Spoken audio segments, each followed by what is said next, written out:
15ই August এলে টিভিতে কুচকাচ আওয়াজ আর গান। তা কোয়েল, আজ তো ছুটির দিন, সীমন্ত তো ঘরেই আছে। স্বাধীনতা দিবস তো বুঝলাম, সকাল সকাল লুচি আলুর দম ছেড়ে পতাকাতে রং করছো কেন? মা, পতাকায় নতুন করে রং করছি না, শুধু একটু ধুলো ঝেড়ে নিচ্ছি। আজকে ছাদে পতাকা তুলবো। লুচি আলুর দম তো টেবিলে ঢাকা দেওয়াই আছে। আসলে আজ এই দিনটা তো শুধু ছুটির দিন নয় মা। জানি গো বৌমা, 1947 সালে 15ই আগস্ট দেশ স্বাধীন হয়েছিল, ইংরেজরা চলে গিয়েছিল। কিন্তু আমজনতার সংসারে সেই স্বাধীনতার মানে কতটা বদলালো বলো তো?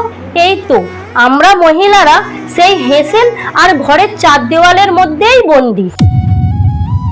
আপনি একদম ঠিক বলেছেন মা, কিন্তু স্বাধীন দেশ বলেই তো আজ আমি আপনার পাশে বসে আছি, নিজের মনের কথা বলতে পারছি, চাকরি করতে পারছি। আগেকার দিনের মেয়েরা কি এতটুকু স্বাধীনতা পেত? এই যে আপনি আমাকে নিজের মেয়ের মতো পড়াশোনা আর চাকরি করার স্বাধীনতা দিয়েছেন, এটাই আমার কাছে আসল স্বাধীনতা মা। তুই সত্যি খুব সুন্দর করে বলিস রে কোয়েল।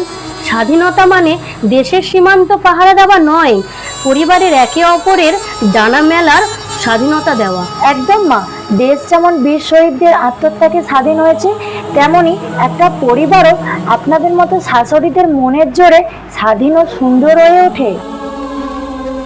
তাহলে আর দেরি কেন? চলো আমরা দুজন মিলে ছাদে গিয়ে আমাদের জাতীয় পতাকাটা ওড়াই। সীমন্তকে ডাক, ও ছবিটা তুলে রাখুক। চলুন না। এই স্বাধীনতার দিনে আমি তোকে কথা দিচ্ছি রে মা, এই সংসারের ডানা মেলা স্বাধীন তোর সারা জীবন থাকবে। জয় হিন্দ। জয় হিন্দ মা।